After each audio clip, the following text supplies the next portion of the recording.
Good morning, America. My name is Kevin Brown. I'm from Detroit, Michigan, and I am a convict. This message, this video, is to support President Obama's initiative that says every American deserves a second chance. I know a lot of people who've never experienced being incarcerated don't understand the luxuries that they have and the difficulties that many ex-cons and people who've been recently released from prison face. So I want to share with you my story in hopes to help you understand, and so that President Obama's initiative can gain momentum and that you may support it based off what you experience and what you hear from my testimony and my life story. I was born and raised in Detroit, Michigan, to a single parent household. My mother worked midnights at the post office downtown. And because of her lack of interaction with me, I was labeled illiterate as a child. Many things happened. I was raised in a dysfunctional household. I was molested by one of my family members. I became severely depressed and obese as a child. I failed the 3rd and 7th grades in school. And the first time I tried to commit suicide, I was 8 years old. 8 years old. I went into my closet in my bedroom, took a cotton belt, put it around my neck, tied it to the pole in my closet, and dropped to my knees, trying to strangle myself to death.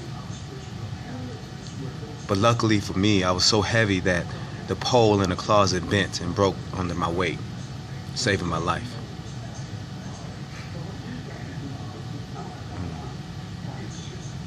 As a teenager, I became angry. That depression turned into rage because I was misunderstood, I thought. Growing up in the neighborhood where no one cares, there was no direction, no support. So I tried my best to learn what it meant to be a man and what it meant to be black for my own. At the age of 17, related to my gang affiliation, I committed armed robbery and was sentenced to 3 to 15 years in prison. But see, prison for me wasn't just an incarceration. Prison for me was my turnaround. It was my intervention in my life. Prison for me was actually the first time I found a male mentor that showed me that regardless of where I come from, that if I believe that there's greatness in me, I can achieve it. So straight out of prison, I had a new attitude, a new outlook on life. I wanted to do more. I wanted something. I wanted to be an inspiration. I never wanted to be a liability, but an asset to my community. I got married, only to find out later that my wife at the time was addicted to drugs, heroin, I believe. We had a son, and she left us alone. I was forced into being a single parent. But see, that changed my life. I didn't want to be the parent that sat back and told my son to go out and do something with his life and to reach and dream and achieve. Make goals for yourself and strive for them and achieve it. Without doing that for myself, I wanted to show him that regardless to where you come from, regardless of the things that you may face in your life, your economic disposition, or the neighborhoods that you live in, success isn't devised or determined by a zip code or an area code. Success is devised by your determination and the compassion and the persistence and the dedication of your heart. So I wanted to show him that. And I use education as a catalyst for that. Now mind you, I was labeled illiterate. Mind you, when I was locked up, I was 17. I was 2 years behind. In the 10th grade, I skipped, so I only had a 9th grade education. I got a GED in prison. but I use education as a tool to change my life. I enrolled at one of the largest institutions in the United States, one of the 15th largest institutions, the research institutions in the United States, Wayne State University, located in Detroit, Michigan. I studied for 60 hours a week, teaching myself how to read, teaching myself how to become computer literate. With the legacy and my children's future on my shoulders, I pushed and I was determined. Hours upon hours. I remember standing at bus stops, freezing my toes off in the middle of the night, trying to hurry up and get home to my son who was waiting on me. I would get home around 10 o'clock. He would be up wanting to play, and I still had to study. So I would walk around the kitchen with him on one hip and a book in the other, chasing this dream. I would go to sleep at 3 o'clock, wake up at 6, and start the same routine the next day, chasing this dream I had, chasing it. Everything I had, I put into it, because this was my children's future. This was my legacy.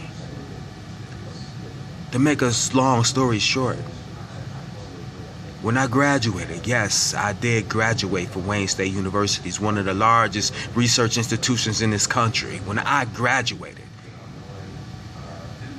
me, the convict, the little boy, he tried to commit suicide, me, the ex-gangbanger, me, I was named the most outstanding student for the School of Business Administration in 2004. Where I majored in accounting. I was the first black person to ever be president of the student government for the School of Business Administration. Me. I was labeled illiterate. And in 2005, at my commencement ceremony, I was given the David Henry Award, which is recognized as being a valedictorian of the graduating class. Me. The ex-convict, me. And in 2012, I received my MBA, my Master's in Business Administration, also from Wayne State University, with a concentration in finance, me. Every American deserves a second chance. But see, this is a travesty in this. It's a good story. We're turning it into a movie and everything else. It's a great story.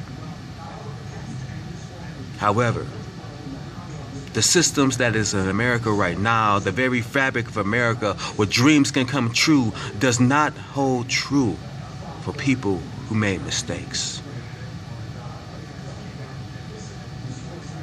This past July 5th in 2015 celebrated 20 years since I committed that crime. 20 years.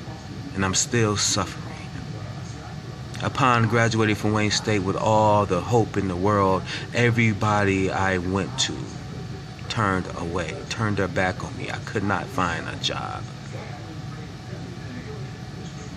The valedictorian, one of the most prolific students to ever attend Wayne State University, I could not find employment because of my criminal history.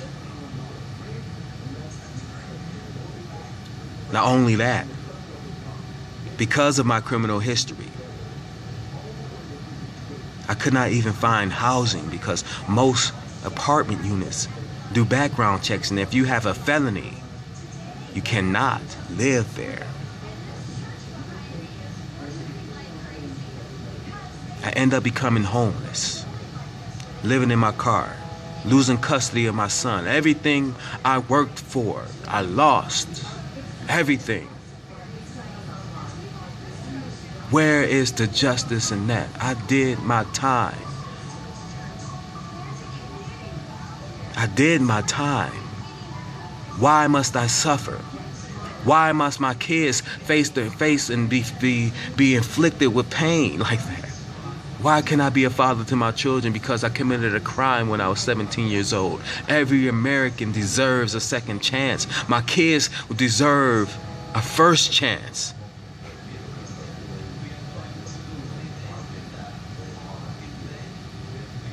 My name is Kevin Brown, and I am a convict.